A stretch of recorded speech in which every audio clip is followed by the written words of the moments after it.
बहुत ही सुंदर हमारा रहा। और चलिए अब आगे बढ़ते हुए शिव पुराण के 2 पेज पढ़ते हैं। और उसके बाद में एक चीज और थी कि हम लोग आज अगर आप लोग चाहें तो जो जुड़ना चाहे सुंदरकांड वो पढ़ सकते हैं, क्योंकि जैसे मुझे भी बेटियां आई हैं, भैया ने अभी याद दिलाया तीज है तो मैं ज्वाइन नहीं कर पाऊंगी। तो अगर आप सबको लगता है कि हमें भी घर में मेहमान आए हैं नहीं पढ़ सकते हैं, तो हम सब आज के दिन अपना अपना सुंदरकांड अपने घर में पढ़ के उसको हाथ जोड़ सकते हैं, कोई वो नहीं है। और हम शिव पुराण के 2 पेज पढ़ के यहाँ पर आज हमारा समाप्त कर सकते हैं। तो जैसी आपकी इच्छा हो आप लोग शिव पुराण के बाद बता दीजिए, ठीक है। चलिए अब सबसे पहले शिव पुराण की प्रेयर से शुरू करते हैं।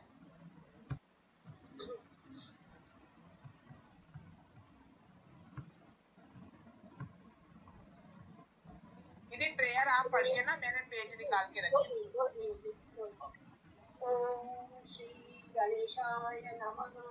वक्रतुंड महाकाय सूर्यकोटि समप्रभ निर्विघ्नं कुरु मे देव सर्वकार्येषु सर्वदा। कर्पूरगौरं करुणावतारं संसारसारं भुजगेन्द्रहारं सदा वसन्तं हृदयारविन्दे भवं भवानी सहितं नमामि। जय रामेश्वर जय नागेश्वर वैद्यनाथ केदार हरि मल्लिकार्जुन सोमनाथ जय महाकाल ओंकार हरि त्र्यंबकेश्वर जय कृष्णेश्वर भीमेश्वर जगतार हरि काशीपति श्री विश्वनाथ जय मंगलमय अगाध हरि नीलकंठ जय भूतनाथ जय मृत्युंजय अभिहार हरे पार्वती पति हर हर शंभो पाहि दातार हरे पार्वती पति हर हर शंभो पाहि पाहि दातार। जय श्री ओम नमः शिवाय। विंध्य की तपस्या ओंकार में परमेश्वर लिंग के प्रादुर्भाव और उसकी महिमा का वर्णन। ऋषियों ने कहा, महाभाग सूत जी, आपने अपने भक्त की रक्षा करने वाले महाकाल नामक शिवलिंग की बड़ी अद्भुत कथा सुनाई है। अब कृपा करके चौथे ज्योतिर्लिंग का परिचय दीजिए। ओंकार तीर्थ में सर्वपात्रधारी परमेश्वर का जो ज्योतिर्लिंग है उसके आविर्भाव की कथा सुनाइए। जी बोले, महर्षियों, ओंकार तीर्थ में परमेश संज्ञक ज्योतिर्लिंग है। जिस प्रकार प्रकट हुआ वह बताता है, प्रेम से सुनो। एक समय की बात है, भगवान नारद मुनि गोकर्ण नामक शिव के समीप जा बड़ी भक्ति के साथ की सेवा करने लगे। कुछ काल के बाद वे मुनि श्रेष्ठ वहां से गिरिराज विंध्य पर आए और विंध्य ने वहां बड़े आदर के साथ उनका पूजन किया। मेरे यहाँ सब कुछ है, कभी किसी बात की कमी नहीं होती, इस भाव को मन में ले गए विंध्याचल नारद जी के सामने खड़ा हो गया।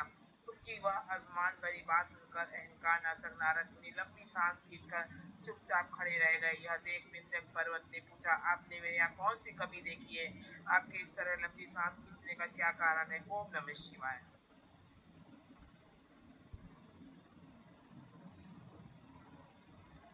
वंदना दीदी।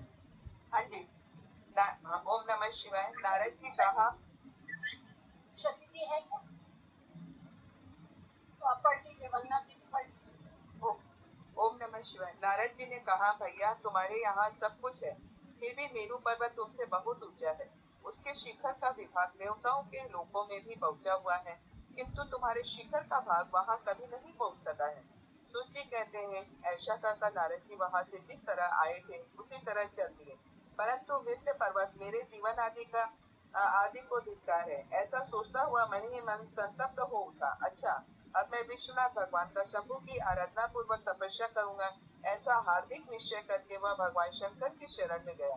तदनंतर जहाँ साक्षात ओंकार की स्थिति है, वहाँ प्रसन्नता पूर्वक जाकर उसने शिव की पार्थिव मूर्ति बनाई और 6 मास तक निरंतर शंभु की आराधना करके शिव के ध्यान में तत्पर हो वह अपनी तपस्या के स्थान से हिला तक नहीं। विंध्याचल की ऐसी तपस्या देखकर पार्वती पति प्रसन्न हो गई। उन्होंने विंध्याचल को अपना वह स्वरूप दिखाया जो योगियों के लिए भी दुर्लभ है। वे प्रसन्न हो उस समय उससे बोले, विंध्य तुम मनवांछित वर मांगो। मैं भक्तों को अभिष्ट वर देने वाला हूँ और तुम्हारी तपस्या से प्रसन्न हूँ। विंध्य बोला, देवेश्वर प्रभु, आप सदा ही भक्त वत्सल हैं। यदि आप मुझ पर प्रसन्न हैं तो मुझे वह अभिष्ट बुद्धि प्रदान कीजिए जो अपने कार्य को सिद्ध करने वाली हो। भगवान शंभु ने उसे वह उत्तम वर दे दिया और कहा, पर्वतराज विंध्य, तुम जैसा चाहो वैसा करो। इसी समय देवता तथा निर्मल अंतःकरण वाले ऋषि वहां आए और शंकर जी की पूजा करके बोले, प्रभु आप यहाँ स्थिर रूप से निवास करें। देवताओं की यह बात सुनकर परमेश्वर शिव प्रसन्न हो गए और लोगों को सुख देने के लिए उन्होंने सहर्ष से वैसा ही किया। वहाँ जो एक ही ओंकार लिंग था वह दो स्वरूपों में विभक्त हो गया। प्रणव में जो सदाशिव थे वे ओंकार नाम से विख्यात हुए और पार्थिव मूर्ति में जो शिव ज्योति प्रतिष्ठित हुई उसकी परमेश्वर संज्ञा हुई। परमेश्वर को ही अमलेश्वर भी कहा कहते हैं। इस प्रकार ओंकार और परमेश्वर ये दोनों शिवलिंग भक्तों को अभिष्ट फल प्रदान करने वाले हैं। उस समय देवताओं और ऋषियों ने उन दोनों लिंगों की पूजा की और भगवान वृषभध्वज को संतुष्ट करके अनेक वर प्राप्त किए। तत्पश्चात देवता अपने अपने स्थान को गए और विंध्याचल भी अधिक प्रसन्नता का अनुभव करने लगा। उसने अपने अभिष्ट कार्य को सिद्ध किया और मानसिक परिताप को त्याग किया। जो पुरुष ओम नमः शिवाय। नहीं, इसको पूरा कर लीजिए, कल को फिर दूसरे लोग ओके, या कोई और है कर लीजिए। नहीं, अध्याय 18 खत्म कर दीजिए, इसको पूरा कर दो बस। ठीक।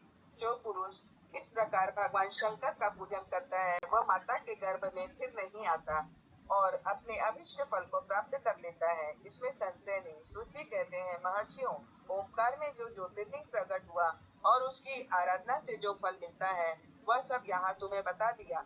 इसके बाद मैं उत्तम केदार नामक ज्योतिर्लिंग का वर्णन करूंगा। अध्याय 18 समाप्त।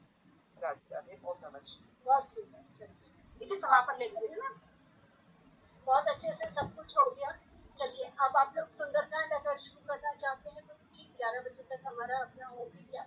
1 मिनट बाकी है। हाँ, वरना दीदी समापन ले लीजिए पहले, है ना? हाँ, समापन। मैं तो सुंदरकांड नहीं करूंगी क्योंकि अभी मुझे किचन में काम है। समापन तो ले लीजिए, फिर बात करते हैं। समापन आप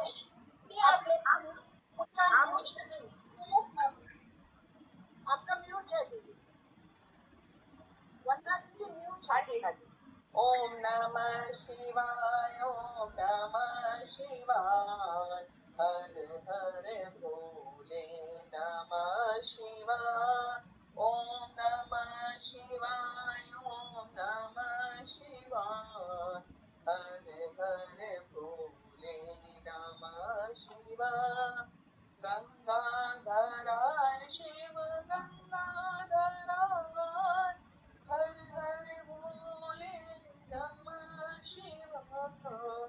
गंगाधराय शिव गंगाधराय, हर हर भोले नमः शिवाय।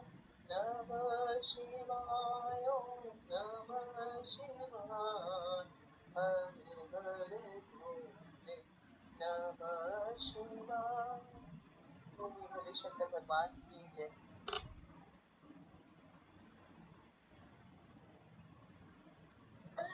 अनीता दीदी से स्टार्ट होगा पढ़ना, ठीक है? क्योंकि आज दीदी आज हम भी नहीं कर पाएंगे, थोड़ा त्योहार है तो समाज लोग अपने हैंड रेज कर दीजिए ताकि